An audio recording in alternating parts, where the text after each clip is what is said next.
श्री गणेशाय नमः। श्री सीतारामाभ्यां नमः। श्री हनुमते नमः। श्री उमापते नमः। श्री गुरुवे नमः। सब संतन की जय जय। जय जय सीताराम। राधे श्याम। दशम स्कंध 91वां अध्याय और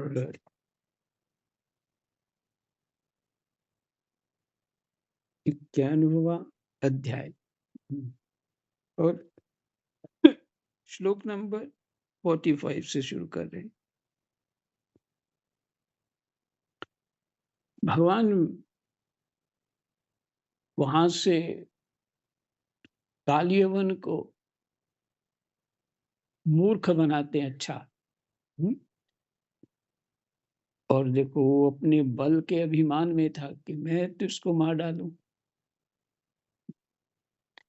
जिस तरह भगवान की माया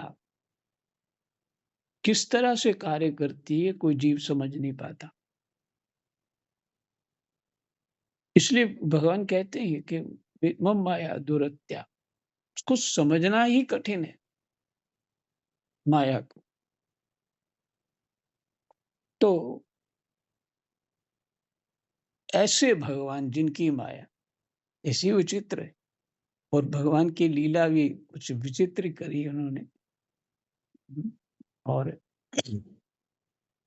काल यवन को बिना मारे ही मार दिया।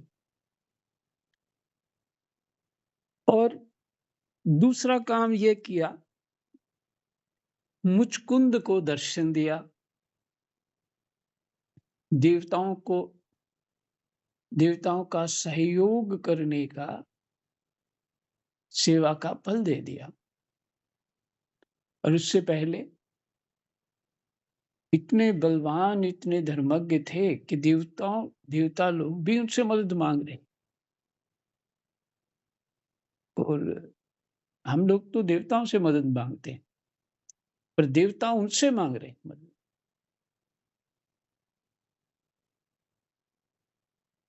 तो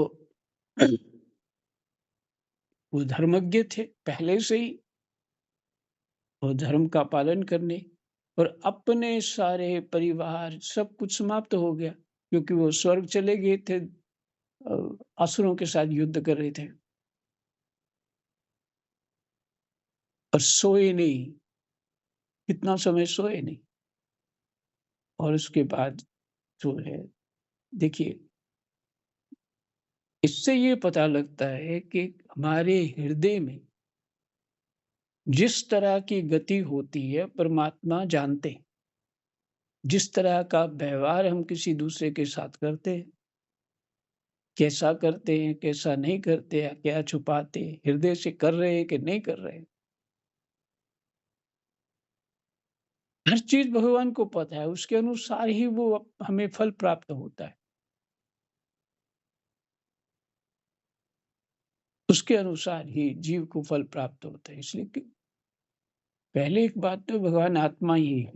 सिर्फ कोई नकली काम उनके सामने कुछ कर नहीं सकता।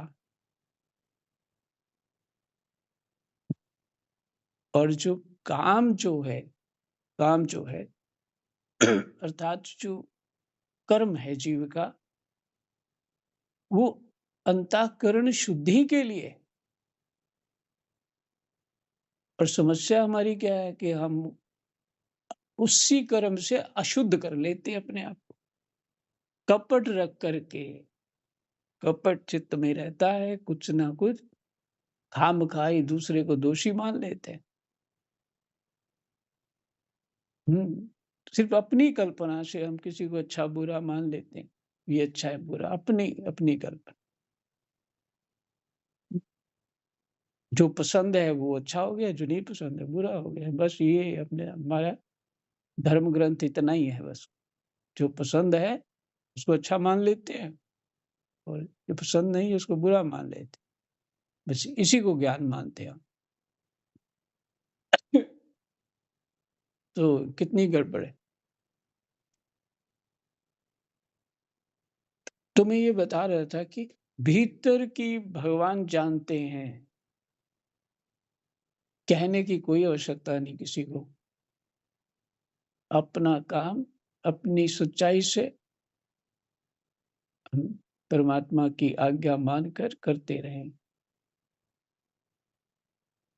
काली यवन का भी कल्याण कर लिया, उसका भी उपयोग कर लिया, फिर तुम्हें कोई जगाएगा तो भस्म हो जाएगा।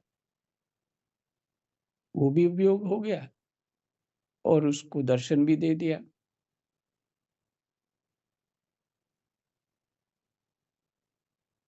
मुझे तो कुछ ऐसा समझ आया।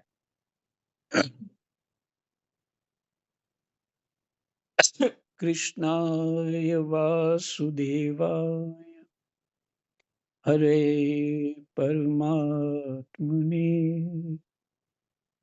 प्रणतः क्लेशनाशाय गोविंदाय नमः।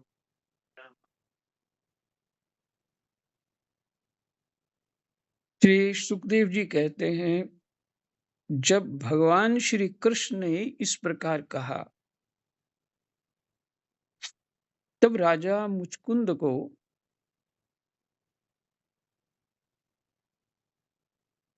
अच्छा ये सुना देता हूँ। कहा क्या?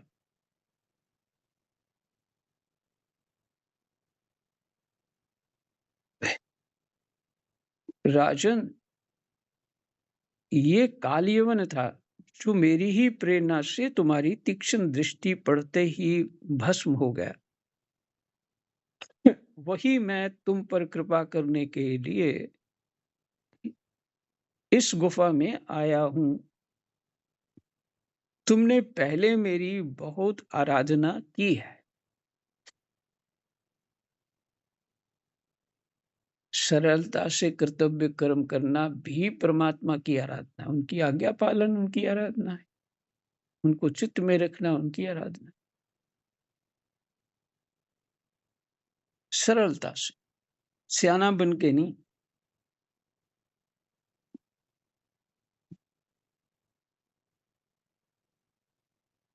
सियाने तो पहले से ही हैं।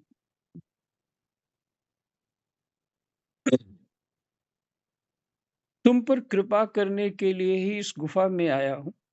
तुमने पहले मेरी बहुत आराधना की है और मैं हूं भक्त वत्सल।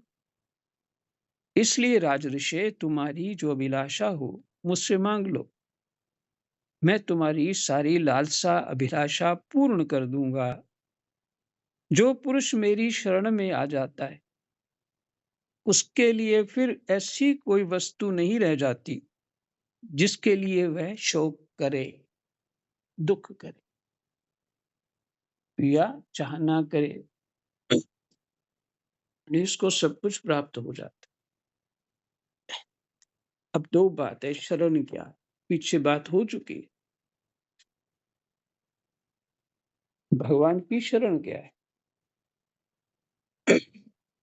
दूसरा, हर कोई कहता है एक दूसरे को कि हाँ तू मेरी बात मान, तू सुखी हो जाएगा। अपनी सलाह बिना ही कारण से मुफ्त बांटते रहते हैं। तो हर कोई चाहता है कि मेरी बुद्धि ठीक है, सब ठीक है, मैं समझा दूंगा तेरे। ये होता है। तो शरण, दूसरे को शरण में ही रखना चाहते हैं। हाँ, ये रासिक बुद्धि है। और तमोगुण के पास जो बुद्धि, उसके प्रभाव में रासिक बुद्धि। तो भगवान भी शरण में आने के लिए कह रहे,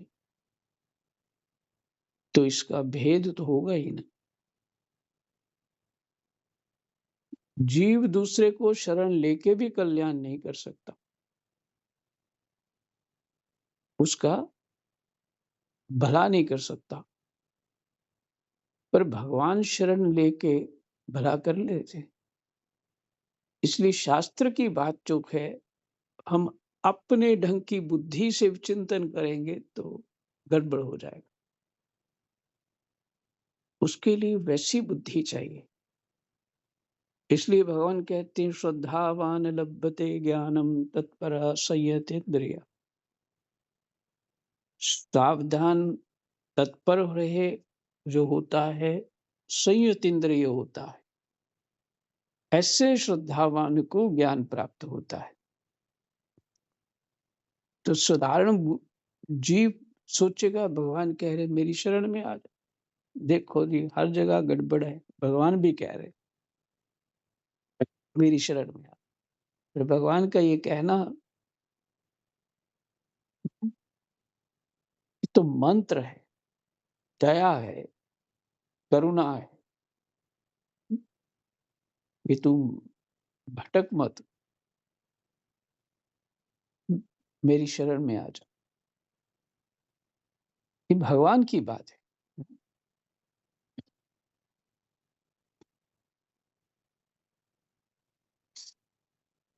तो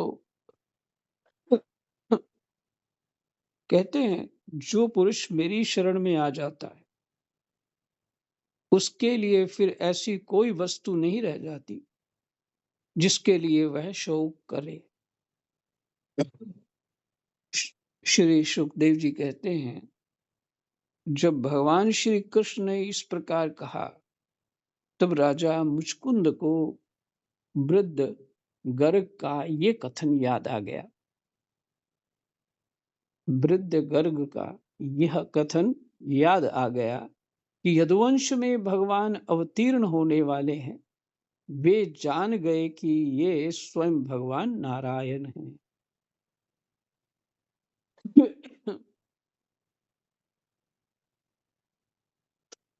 आनंद से भरकर उन्होंने भगवान के चरणों में प्रणाम किया और इस प्रकार स्तुति की।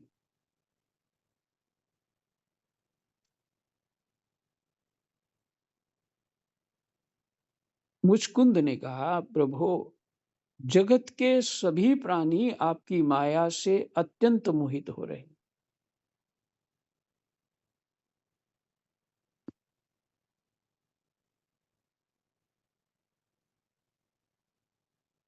ये उनको ये बात याद आ गई कि महर्षि गर्ग जो हैं उन्होंने बताया था भगवान प्रकट होने वाले। तो सब बातें जुड़ गई और भगवान का जो स्वरूप वो समझ रहे थे, उनको कंफर्म हो गया कि हाँ ये भगवान।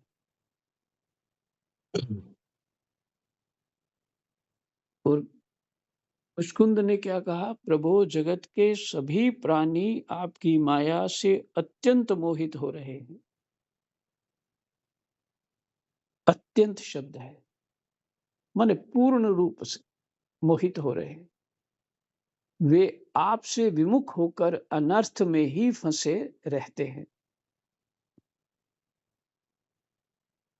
और आपका भजन नहीं करते। वे सुख के लिए घर गृहस्थी के उन झंझटों में फंस जाते हैं जो सारे दुखों के मूल स्रोत हैं।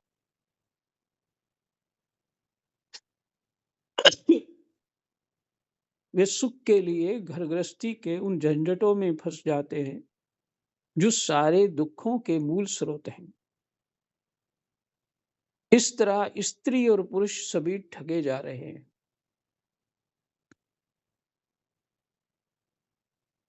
स्त्री और पुरुष सभी ठगे जा रहे हैं। कारण बता दिया। वे सुख के लिए घर गृहस्थी के उन झंझटों में फंस जाते हैं जो सारे दुखों के मूल स्रोत हैं। इसलिए सभी ठगे जा रहे हैं। इस पाप रूप संसार से सर्वथा रहित प्रभु, यह भूमि अत्यंत पवित्र कर्म भूमि है। इस पाप रूप संसार से सर्वथा रहित प्रभु,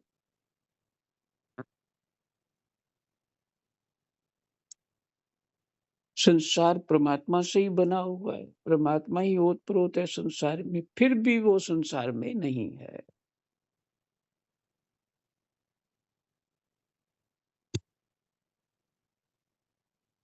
ये भगवान की भगवत्ता है।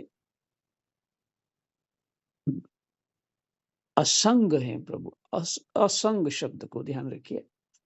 असंग है प्रभु सबसे, सब कुछ होते हुए भी असंग है। सब कुछ होते हुए मैं सब कुछ बने हैं फिर भी असंग है।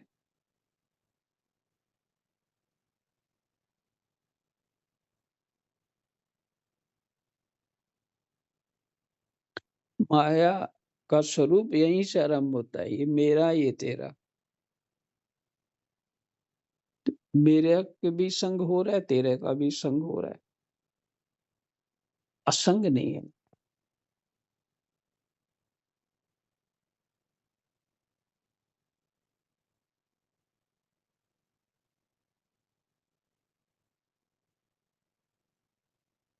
इस पाप रूप संसार से सर्वथा रहित प्रभु, यह भूमि अत्यंत पवित्र कर्म भूमि है। इसमें मनुष्य का जन्म होना अत्यंत दुर्लभ है।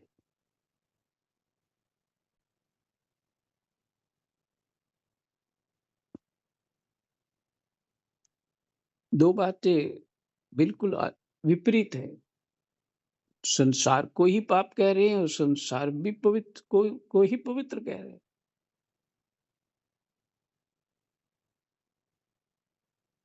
इसमें जन्म तो संसार में ही होगा ना, यही बात समझनी है। ये भूमि अत्यंत पवित्र कर्म भूमि है। इसमें मनुष्य का जन्म होना अत्यंत दुर्लभ है। मनुष्य जीवन इतना पूर्ण है कि उसमें भजन के लिए कोई भी असुविधा नहीं।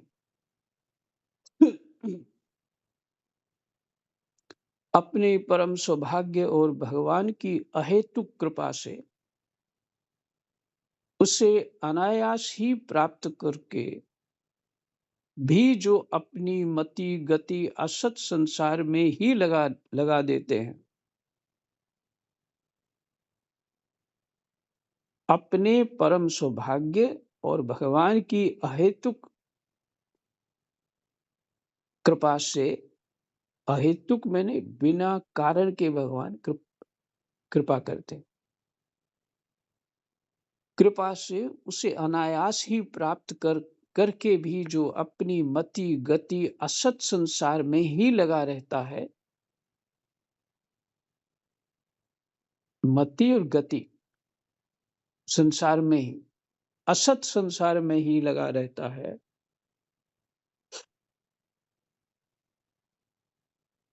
अर्थात लगा देते हैं, और तुच्छ विषय सुख के लिए ही सारा प्रयत्न करते हुए घर गृहस्थी के अंधेरे कुएं में पड़े रहते हैं।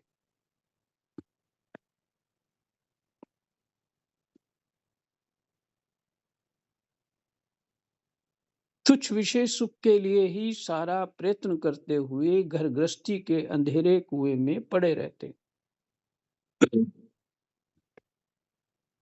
भगवान के चरण कमलों की उपासना नहीं करते।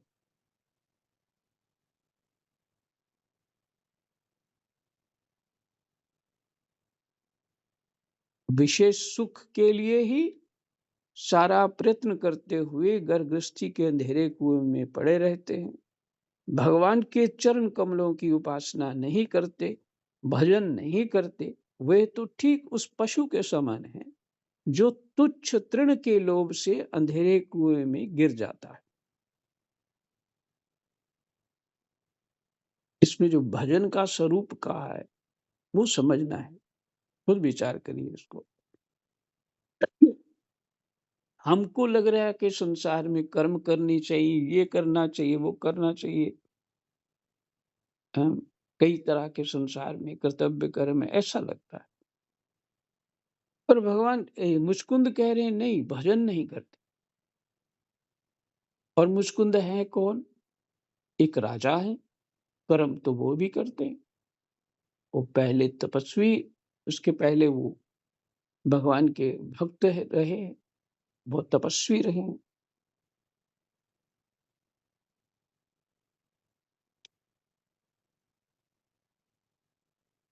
और ये उसके बाद जिनको भी भजन की बात कह रहे हैं। देखिए, जिनको समझ में आ जाती है ना, वो हर एक क्षण भजन बना देता है। हर एक क्षण को भजन बना देता है। सब कुछ करते हुए कर्म परमात्मा के लिए, परमात्मा की स्मृति में रहना भजन है। गोपियों का प्रसंग आपने सुन लिया। कुछ भी कर रही परमात्मा स्मृति में।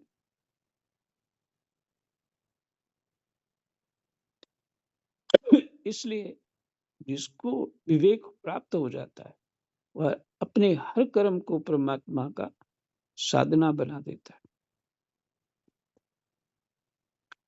चिंतन को भी भगवान की साधना बना देता है। जो तुच्छ तृण के लोभ से अंधेरे कुएं में गिर जाता है।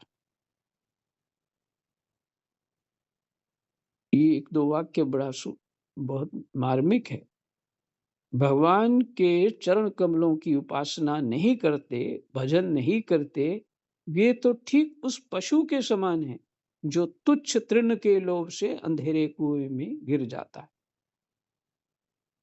पशु कभी कभी कुएं पे आके वो चर रहा होता है, वो उसकी वो तृण लंबे लंबे हो जाते हैं वहां, घास तू चरता है तो घास के लोभ में थोड़ी गर्दन आगे कर लेगा तो बैलेंस खराब हो गया, सीधा कुएं में।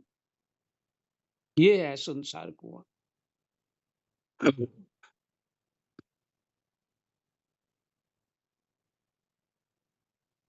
और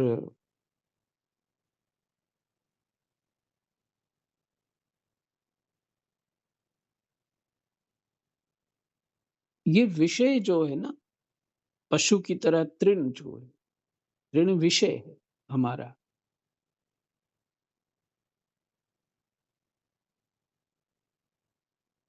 विषय सुख में जीव संसार में पहुंच जाएगा। विषय सुख में भगवान को कृपा मान लेगा, विषय सुख को यही करते हैं मोस्टली सभी। सब कुछ ठीक ठाक है, भगवान की कृपा है, ऐसा मान लेगा तो गड़बड़ है। क्योंकि विषय सुख और इस असत संसार को हमने सत मान लिया और विषय सुख ले रहे हैं, तो क्या हो गया? परमात्मा ही भूले ना। और हुआ क्या? जिस चीज में सुख आएगा, मति गति तो वही होगी। इसलिए ये राजा कितने वैराग्यवान, जो स्थिति में खड़े हैं, वो कर्तव्य वो कर रहे हैं, विषय सुख का ध्यान नहीं। और महाराज जनक की भी ये स्थिति है, राम जी की भी यही स्थिति है, दशरथ जी की भी यही स्थिति, भगवान कृष्ण ने भी यही करके दिखा। ऐसे रंती देव महाराज हुए, ऐसे बहुत सारे महापुरुष हुए, हरिश्चंद्र हुए, बहुत सारे महापुरुष हुए, विषय सुख में नहीं रहे।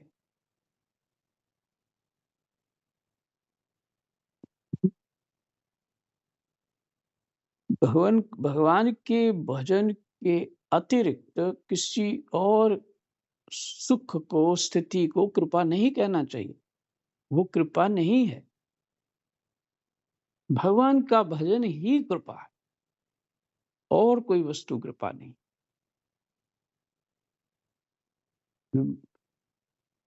इतनी बात करते ही मुझे बाबा की बहुत सारी कथाएं याद आ गई। पर अभी नहीं सुनाऊँगा। चलिए 1-2 सुना भी चुका हूँ। तो संसार का सुख जो है, किसी भी तरह का, वो कृपा नहीं है। ऊपर से ये लाइन देखिए ना, ऊपर जो अभी पढ़ी हमने। इस पाप रूप संसार से सर्वथा रहित प्रभो, यह भूमि अत्यंत पवित्र कर्म भूमि है। इसमें मनुष्य का जन्म होना अत्यंत दुर्लभ है, क्योंकि 84 लाख योनियां हैं, बताइए। उधर ही मन फंसा रहता है तो मनुष्य कब बनेगा? वहां भी जैसा मनुष्य शरीर में सुख दुख होता है, वहां भी यही सब कुछ बना रहता। मैं देखता हूँ इतनी ठंड है वृंदावन में, और बंदर आपस में रात हो दिन हो लड़ रहे होते। भाई उनका अपना संसार है, एक दूसरे को फाड़ देते। उनका इसमें चित्त लगा हुआ है, तभी ना ऐसा कर रहे हैं। ठीक कब मनुष्य बनेंगे, कब कोई सदाचार के रास्ते पे किसी संत के अ, शरण में जाएंगे, कल्पना से परे है। कैसे होगा? भगवान ही कृपा करते हैं। इसलिए कह रहे हैं ये भूमि अत्यंत पवित्र कर भूमि है, इसमें मनुष्य का जन्म होना अत्यंत दुर्लभ है।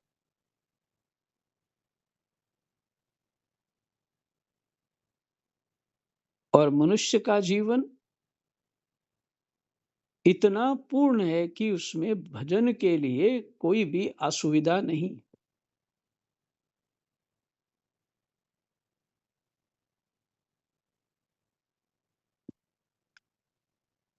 अपने परम सौभाग्य और भगवान की अहेतुक कृपा से उसे अनायास ही प्राप्त करके भी जो अपनी मति गति असत संसार में ही लगा देते हैं,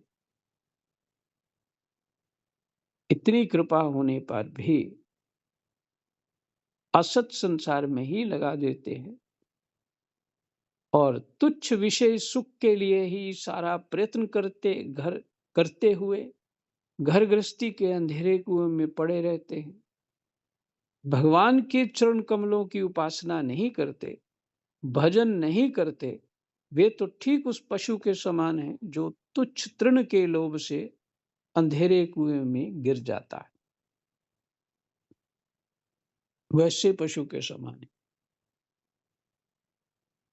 भवन में राजा था, राज्य लक्ष्मी के मत से मैं मतवाला हो रहा था। इस मरने वाले शरीर को ही तो मैं आत्मा अपना स्वरूप समझ रहा था, और राजकुमार रानी खजाना तथा पृथ्वी के लोग मोह में ही फंसा हुआ था। उन वस्तुओं की चिंता दिन रात मेरे गले लगी रहती थी। इस प्रकार मेरे जीवन का यह अमूल्य समय बिल्कुल निष्फल व्यर्थ चला गया। जो पुरुष प्रत्यक्ष ही घड़े और भीत के समान मिट्टी का है, हम्म, मनुष्य शरीर क्या है? जैसे दीवार है मिट्टी की या घड़ा है, और दृश्य होने के कारण और दृश्य होने के कारण उन्हीं के समान अपने से अलग भी है। हम्म, उसी को मैंने अपना स्वरूप मान लिया था,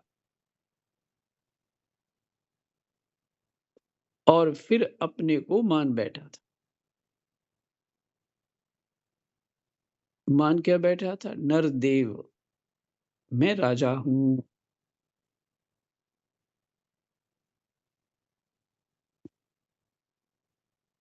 दृश्य होने के कारण उन्हीं के समान अपने से अलग भी है,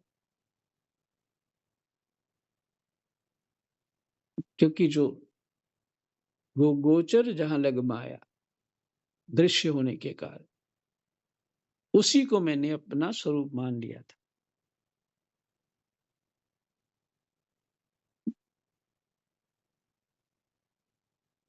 इस प्रकार मैंने मंदांध होकर आपको तो कुछ समझा ही नहीं। रथ, हाथी, घोड़े और पैदल की चतुरंगनी सेना तथा सेनापतियों से घिरकर मैं पृथ्वी में इधर उधर घूमता रहता। मुझे ये करना चाहिए और ये नहीं करना चाहिए, इस प्रकार विविध कर्तव्य और अकर्तव्यों की चिंता में पड़कर मनुष्य अपने एकमात्र कर्तव्य भगवत प्राप्ति से विमुख होकर प्रमत्त हो जाता है। प्रमत्त बावला हो जाता है और क्या है, मनमानी करने लगते। इस प्रकार विविध कर्तव्य और अकर्तव्यों की चिंता में पड़कर मनुष्य अपने एकमात्र कर्तव्य, जो उसका कर्तव्य है, भगवत प्राप्ति से विमुख होकर प्रमत्त हो जाता है। अपने आप को सियाना मान के चल पड़ता है जो, वो प्रमत्त है, असावधान हो जाता है। संसार में बांध रखने वाले विषयों के लिए उसकी लालसा दिन दूनी रात चौगुनी बढ़ती ही जाती है। परंतु जैसे भूख के कारण जीव लपलपाता हुआ सांप असावधान चूहे को दबोच लेता है, वैसे ही काल रूप से सदा सर्वदा सावधान रहने वाले आप, काल रूप से कौन है? भगवान, माने आप एकाएक उस प्रमादग्रस्त प्राणी पर टूट पड़ते हैं और उससे ले बीतते हैं। ले बीतते मैंने सांप जैसे निगल जाता है, हो गया। जो पहले सोने के रथों पर अथवा बड़े बड़े गजराजों पर चढ़कर चलता था और नरदेव कहलाता था, वही शरीर आपके अबाध काल का ग्रास बनकर बाहर फेंक देने पर पक्षियों की विष्ठा, धरती में गाड़ देने पर सड़कर कीड़ा और आग में जला देने पर राख का ढेर बन जाता है। शरीर की तीन ही गतियां होती हैं, तीनों बता दी। प्रभु, जिसने सारी दिशाओं पर विजय प्राप्त कर ली है और जिससे लड़ने वाला संसार में कोई रह नहीं गया है, जो श्रेष्ठ सिंहासन पर बैठता है और बड़े बड़े नरपति जो पहले उसके समान थे, अब जिसके चरणों में सिर झुकाते हैं, वही पुरुष जब विषय सुख भोगने के लिए जो घर गृहस्थी की एक विशेष वस्तु है, स्त्रियों के पास जाता है, तब उनके हाथ का खिलौना उनका पालतू पशु बन जाता है।